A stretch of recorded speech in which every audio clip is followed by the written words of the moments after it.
Hello दोस्तों, स्वागत है आपका गेट इट क्लियर चैनल में। फ्रेंड्स, जैसे कि आपको पता है कि हम इंग्लिश में कुछ इंग्लिश के महत्वपूर्ण क्वेश्चन करते हैं जो कॉम्पिटिटिव पॉइंट ऑफ व्यू से आपके लिए बहुत ही ज़्यादा महत्वपूर्ण होते हैं।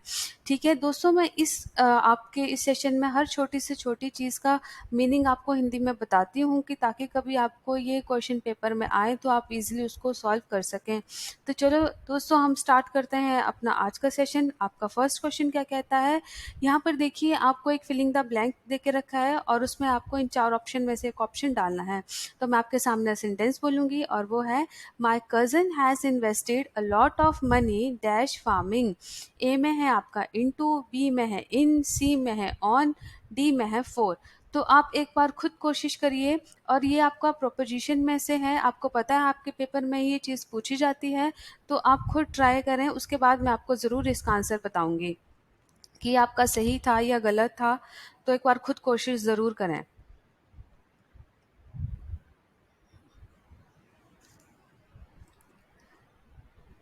ठीक है, तो चलो मैं इसका आंसर बताऊंगी।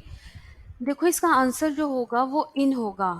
ठीक है, मेरे कज़न ने क्या की, लॉट ऑफ मनी जो है फार्मिंग में इन्वेस्ट की है। ठीक है, और अब हम वन बाय वन करके इनका डिस्कशन करेंगे कि इसमें आपका इंटू क्यों नहीं आया। जो इंटू होता है दोस्तों, वो जनरली आपका मूवमेंट को बताने के लिए किया जाता है, जैसे कि she walked into the room. ठीक है, या तो फिर ऐसे वर्ब के साथ होगा जो मतलब कुछ ना कुछ आपकी मूवमेंट करवा रही होगी। ठीक है, वर्ब मतलब क्रिया, जैसे कि कोई सिंगिंग होगी, डांसिंग होगी। ठीक है, तो इसके साथ आपका इनटू का यूज होता है। ठीक है, अब दूसरा मैंने इन का तो आपको बता दिया कि हाँ, इसमें इन का यूज होगा। इन का यूज ये यहाँ भी होता है कि बड़े प्लेस को बताने के लिए, जैसे कि I am living in Delhi. ठीक है, ऑन ऑन का जो आपका यूज होता है वो होता है वस्तु और व्यक्ति की पोजीशन को दिखाने के लिए। ठीक है, और फॉर का यूज जो होता है वो होता है के लिए, किसी पर्पस के लिए भी हो सकता है, जैसे कि पढ़ाई के लिए हो सकता है, देखने के लिए हो सकता है। ठीक है, तो इस चीज़ के लिए आपका होता है। चलते हैं नेक्स्ट क्वेश्चन की तरफ। इसमें भी फिलिंग द ब्लैंक आपको भरना है इसमें, और ये है आपका sentence, it is dangerous to enter dash the enemies camp. A में है आपका थ्रू, बी में है ऑन, सी में है इन और डी में है इनटू। तो मुझे लगता है कि इसका आंसर तो आपको आना चाहिए, क्योंकि मैंने पिछले क्वेश्चन में ही आपके साथ डिस्कस किया कि इनटू, इन, ऑन इसका यूज़ कहाँ होता है। तो आप एलिमिनेशन मेथड से भी अपना आंसर देख सकते हो निकाल के। तो चलो इसका आंसर मैं आपको बताती हूँ।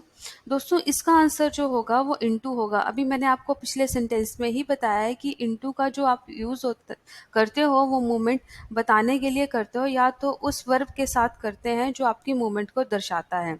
ठीक है, थ्रू का मतलब होता है किसी चीज़ से आर पार देखना। ठीक है, कि एक होल से मैं देख रही हूँ, आर पार देख रही हूँ। ठीक है, और इनका मैंने बताया कि किसी अपनी पोजीशन को बताने के लिए कि भाई I am living in Shimla. ठीक है, और इनटू का मतलब तो मैं आपको बता ही चुकी हूँ। ठीक है, चलते हैं हम नेक्स्ट क्वेश्चन की तरफ।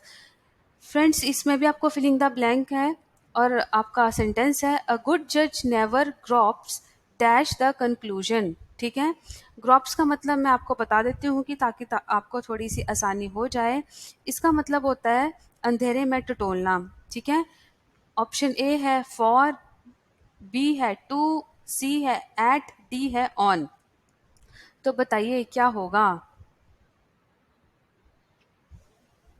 तो चलो इसका आंसर मैं आपको बताती हूँ। इसका आंसर होगा फॉर।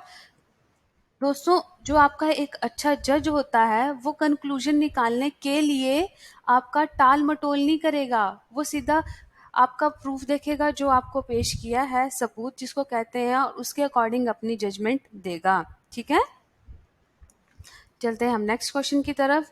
फोर, इसमें भी फिलिंग द ब्लैंक है। चलते हैं मैं सेंटेंस की तरफ। India is committed dash a policy of peaceful existence. ठीक है, तो ए में है आपका ऑफ, बी में है टू, सी है विद और डी है फॉर। तो बताइए क्या हो सकता है। चलो चलो बताओ जल्दी से। देखो, इसका आंसर जो होगा, इसका आंसर होगा टू। हमने क्या किया है, अपने आप को कमिटेड किया है किसके लिए, पीसफुल एग्जिस्टेंस के लिए। जनरली हम टू का मतलब जो करते हैं वो करते हैं एक प्लेस से दूसरे प्लेस के लिए, ठीक है, या एक सिचुएशन से दूसरे, जैसे कि energy neither be created nor be destroyed but it can be change one medium to another, ठीक है, तो ऐसा हो सकता है। और विद का यूज जो होता है वो हम किसी चीज के साथ के लिए करते हैं, जैसे कि I am with Ram in this matter, मैं राम के साथ हूँ, ठीक है। और ऑफ का मतलब तो फ्रेंड्स मैं आपको बता ही चुकी हूँ कि ऑफ का मतलब होता है का, और ये होता है कि शो द रिलेशन, कि अगर हमने किसी चीज के साथ अपना रिलेशन शो करना है, जैसे कि for example he is the brother of Ram, ठीक है, तो यहाँ पर क्या हुआ, टू। फिफ्थ क्वेश्चन की तरफ फ्रेंड्स, यहाँ पर आपको क्या देख के रखा है, the following idiom is followed by four meanings, indicate which one is correct. बताना है कि इन चारों में से कौन सा करेक्ट होगा इस इडियम का। और इडियम है आपको एट आर्म्स लेंथ, ए में है आपको देख के रखा है लेंथ ऑफ आर्म, बी में है एट अ डिस्टेंस, सी में है इंसल्ट, और डी में है वेरी नियर।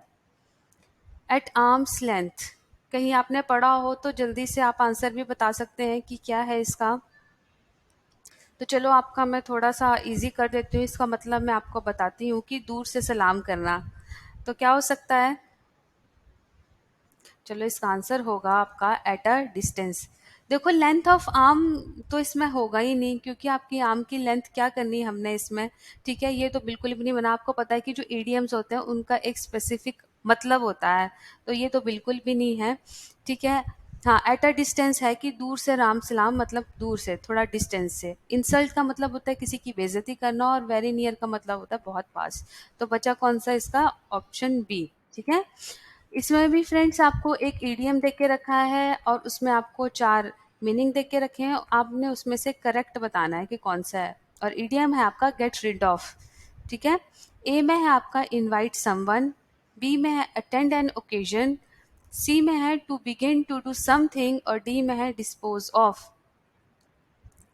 हम इस चीज़ का जो में हिंदी में बहुत ज़्यादा यूज़ करते हैं, इंग्लिश में तो चलो हम इसको कम ही यूज़ में लेते हैं, पर चलो ईडियम है, पर हिंदी में बहुत ज़्यादा फेमस है ये आपका। चलो थोड़ा सा हिंट मैं आपको दे देती हूँ। तो इसका जो है मतलब गेट रिड ऑफ का मतलब होता है छुटकारा पाना, और इसका आंसर भी मैं आपको बता देती हूँ, वो है आपका डिस्पोज ऑफ, ठीक है। इनवाइट करना तो मतलब होता है किसी को बुलाना, ठीक है। To begin to do something, किसी चीज़ की शुरुआत करना। डिस्पोज ऑफ का मतलब होता है किसी से छुटकारा टाइप हो गया, जब उसने उस चीज़ को आपने ख़त्म कर दिया। और ओकेजन का मतलब होता है किसी ओकेजन के लिए जाना, ठीक है, अटेंड करना उसको, ठीक है। तो आपका नेक्स्ट क्या कहता है, इसमें भी आपको एडीएम देख के रखा है, और उसके फोर मीनिंग है, और आपको करेक्ट वन वहां से फाइंड आउट करना है। और वो इडियम है आपका एट डैगर्स ड्रॉन, ठीक है। ये बहुत फेमस इडियम है फ्रेंड्स आपका, ये बहुत बार पेपर में देखने को मिलता है, ठीक है। तो इसको आप ध्यान से पढ़िएगा। इसका फर्स्ट मैं आपको बताती हूँ, ये है फर्स्ट ऑप्शन में रियल कॉज, बी में है टू बी पजल्ड, सी में है एट एनिमिटी, डी में है एट फ्रेंडशिप। तो फ्रेंड्स अगर मैं आपको इसका थोड़ा सा हिंट दूं तो आप इसका आंसर इजीली फाइंड आउट कर सकते हैं। एट डैगर्स ड्रॉन का मतलब जो होता है वो होता है जानी दुश्मन। तो मैंने आपको सीधा ही इसका आंसर बता दिया है, तो मुझे लगता है कि अब आपको ज़्यादा परेशानी इसमें नहीं होगी। तो मैं इसका आंसर भी आपको बता देती हूँ, इसका आंसर है एन एनिमिटी, ठीक है। फ्रेंड्स यहाँ पर रियल कॉज तो आपको क्या, कॉज की तो यहाँ बात ही नहीं हो रही है, अगर आपको इसका मीनिंग पता है तो, ठीक है। फ्रेंडशिप दोस्ती तो है ही नहीं है जब आप जानी दुश्मन है। हाँ, अगर इसका ऑपोजिट पूछा जाता तो ये हो सकता था डी वाला ऑप्शन। और पजल का मतलब है कंफ्यूज टाइप होना, तो वो भी आपका इसका नहीं होगा, ठीक है। चलते हैं नेक्स्ट क्वेश्चन की तरफ। फ्रेंड्स यहाँ पर भी आपको एक इडियम देके रखा है, और इडियम जो है आपका वो है लीन एंड मीन, ठीक है।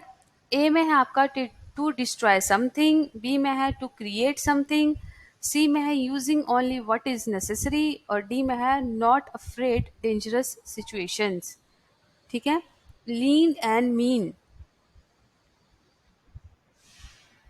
कोशिश करिए। तो फ्रेंड्स इसका आंसर जो होगा वो होगा C, that is using only what is necessary. Lean and mean का मतलब होता है एफिशिएंटली किसी चीज का यूटिलाइज करना, ठीक है। इसमें आप किसी चीज को डिस्ट्रॉय नहीं कर रहे हैं, तो ये तो ए ऑप्शन आपका तो बिल्कुल नहीं होगा। आप किसी चीज को क्रिएट भी नहीं कर रहे हैं, तो बी भी नहीं होगा। और डेंजरस सिचुएशन से आपको घबराने की बात ही नहीं है, जब आप एफिशिएंटली क्या कर रहे हो, जो भी आपको चीज दी गई है, जिस चीज़ की ज़रूरत है आप उसको क्या कर रहे हो, ऐसे यूटिलाइज कर रहे हो एफिशिएंट वे में, ठीक है। तो using only what is necessary, ठीक है, जो आपके लिए ज़रूरी है उसी का ही आपने इसमें यूज़ करना है, ठीक है। चलते हैं नेक्स्ट क्वेश्चन की तरफ। क्वेश्चन नंबर आपका क्या कहता है, choose the best substitute of the given sentence, ठीक है। गिवन सेंटेंस का आपने बेस्ट सब्सटीट्यूट बताना है, और इसमें आपको देके रखा है वो सेंटेंस है आपका commencement of word with the same letter, ठीक है। तो इसमें ऑप्शन ए में है आपको पुन, बी में है आपको अलिट्रेशन, सी में है ट्रांसफर्ड एपिथेट, और डी में है आपको ऑक्सीमोरोन।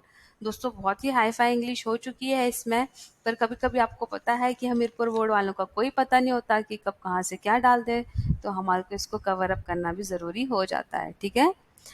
कमेंसमेंट का मतलब होता है शुरुआत, ठीक है। तो आप देख सकते हैं इसका क्या होगा, तो चलो ये तो बहुत ही टफ हो गया, तो मैं इसका आंसर आपको बता देती हूँ। वो है आपका option B, that is alliteration. Alliteration का मतलब भी होता है बिगनिंग राइम, ठीक है। फ्रेंड्स पुन का मतलब जो होता है कि दो अर्थी वचन बोलना, ठीक है। ट्रांसफर्ड एपिथेट का मतलब होता है विशेषण, जैसे कि मैंने ऐसे बोला I had a wonderful day, तो इस चीज को हम बोलेंगे ट्रांसफर्ड एपिथेट, ठीक है। ऑक्सीमोरोन, ऑक्सीमोरोन जो होता है आपका वो होता है विरोधालंकार, ठीक है, मतलब कॉन्ट्राडिक्टरी कुछ चीज बोलना, ठीक है। तो चलते हैं हम नेक्स्ट क्वेश्चन की तरफ। है आपका इसमें भी आपको बेस्ट सब्स्टिट्यूट बताना है गिवन सेंटेंस का, और वो है आपका अ लेडीज अम्ब्रेला, ठीक है। क्या बोलते हैं उसको, ए में है पैरासोल, बी में है ग्रीनरी, सी में है एपिथैप, और डी में है आपका एवरी। तो बताओ क्या हो सकता है, तो इसका हो सकता है आपका option A, that is parasol. Friends parasol जो होता है वो एक छाता होता है, और जो महिलाओं का छोटा और लाइट वेटेड छाता होता है उसको पैरासोल बोलते हैं। ग्रीनरी जो होता है फ्रेंड्स वो आपका अन्न भंडार होता है, और एपिटैप जो होता है वो आपका होता है समाधि लेख, ठीक है। एवियरी जो होता है आपका वो होता है चिड़ियाघर, ठीक है। अब चलते हैं नेक्स्ट क्वेश्चन की तरफ। फ्रेंड्स यहाँ पर भी आपको बेस्ट सब्स्टिट्यूट बताना है सेंटेंस का, और वो है sentence a sad song. A option में अवेलेबल है आपको डिटी, बी में है नेल, सी में है डर्ज, और डी में है ले। तो कौन सा हो सकता है इसमें आपका, इसमें आंसर ऑलरेडी आपको मेंशन हो गया है, that is option C, dirge. Dirge जो होता है फ्रेंड्स आपका एक सैड सॉन्ग होता है। चलो मैं बाकी के मतलब भी आपको बताती हूँ कि कभी ये भी एग्जाम में आ गया तो आप इसका इजीली आंसर कर सकें। डिटी का मतलब होता है गाना, ठीक है। नेल का मतलब होता है शोक सूचक घंटी के आवाज, ठीक है। और डर्ज का मतलब तो आप सैड सॉन्ग समझ ही चुके हैं, और ले का मतलब होता है दफना देना, ठीक है। ले का जो आपका ले है वो अलग अलग तरीके से यूज होता है, तो यहाँ पर मैंने इसका मीनिंग यहाँ ये ले रखा है, ठीक है। चलते हैं नेक्स्ट क्वेश्चन की तरफ। फ्रेंड्स इसमें भी आपको बेस्ट सब्स्टिट्यूट बताना है, और जो आपका सेंटेंस है वो है a person who is indifferent to pains and pleasure of life, ठीक है। ऑप्शन ए में है आपको स्टोइक, बी में है आपको सैडिस्ट, सी में है आपको साइकाइट्रिस्ट, और डी में है अरिस्टोक्रेट। तो बताइए इस चार ऑप्शन में से आपका कौन सा हो सकता है बेस्ट सब्स्टिट्यूट। चलो मैं बता देती हूँ फ्रेंड्स, ये बहुत ही इंपॉर्टेंट है क्योंकि ये पेपर में बहुत बार पूछा भी जाता है। इसका आंसर जो है वो है स्टोइक, ठीक है। तो अब हम वन बाय वन करके वाक्यों को भी डिस्कस करेंगे। सैडिस्ट, फ्रेंड्स सैडिस्ट का मतलब होता है कि जो पीड़ा देता है दूसरे को, ठीक है। साइकाइट्रिस्ट मतलब होता है जो आपका वो चिकित्सक होता है, मानसिक चिकित्सक, ठीक है। और एरिस्टोक्रेट जो होता है वो होता है अमीर और रईस, ठीक है। चलते हैं नेक्स्ट क्वेश्चन की तरफ। फ्रेंड्स यहाँ पर आपको करेक्ट स्पेलिंग बतानी है वर्ड की, और आपको चार ऑप्शन दे के रखे हैं, तो चार ऑप्शन में से कौन सी होगी। और जो वर्ड है वो है आपका एडवेंचरस, ठीक है। तो देखते हैं इसका आंसर क्या होगा। पहले आप एक बार खुद ट्राई करें, फिर हम देखेंगे कि क्या हो सकता है। और फ्रेंड्स ये आपको पूछी जा सकती है पेपर में, ठीक है, क्योंकि ये बहुत ही कंफ्यूजिंग स्पेलिंग है। तो चलो देखते हैं इसका आंसर। इसका है आपका ऑप्शन ए, ठीक है। एडवेंचरस का मतलब होता है आकस्मिक, ठीक है। चलते हैं हम नेक्स्ट क्वेश्चन की तरफ। फ्रेंड्स यहाँ पर भी करेक्ट स्पेलिंग है, और जो आपका वर्ड है वो है एडवर्सिटी। एडवर्सिटी का मतलब होता है मुसीबत, और इसकी स्पेलिंग बतानी है आपने कि कौन सी हो सकती है। तो फ्रेंड्स इसका आंसर जो है वो है आपका ऑप्शन सी, ठीक है, दैट इज ADVERSITY। इसको साथ साथ में ही याद कर लिया करिए दोस्तों, ताकि आप उस टाइम पेपर में कंफ्यूज ना हो, क्योंकि इसमें सबसे ज़्यादा कंफ्यूजन होती है। चलते हैं नेक्स्ट क्वेश्चन की तरफ। इसमें भी आपको करेक्ट स्पेलिंग बतानी है किसी वर्ड की, और जो वर्ड है वो है एफिडेविट। एफिडेविट की सही स्पेलिंग मुझे लगता है 90% लोगों को आती होगी। तो चलो हम इसका आंसर देखेंगे। ये है आपका option D, that is AFFIDAVIT। और एफिडेविट का मतलब होता है शपथ पत्र। फ्रेंड्स मैं आपके लिए बेस्ट क्वेश्चन प्रोवाइड कराने की कोशिश करती हूँ, ठीक है फ्रेंड्स। आपने गेट इट क्लियर चैनल को लाइक करना है, शेयर करना है और सब्सक्राइब करना है, ताकि मैं हर तरीके से आपकी हेल्प कर सकूँ आपके कॉम्पिटिटिव एग्ज़ाम को क्रैक करने में। तो friends have a good day and best of luck for your upcoming exams.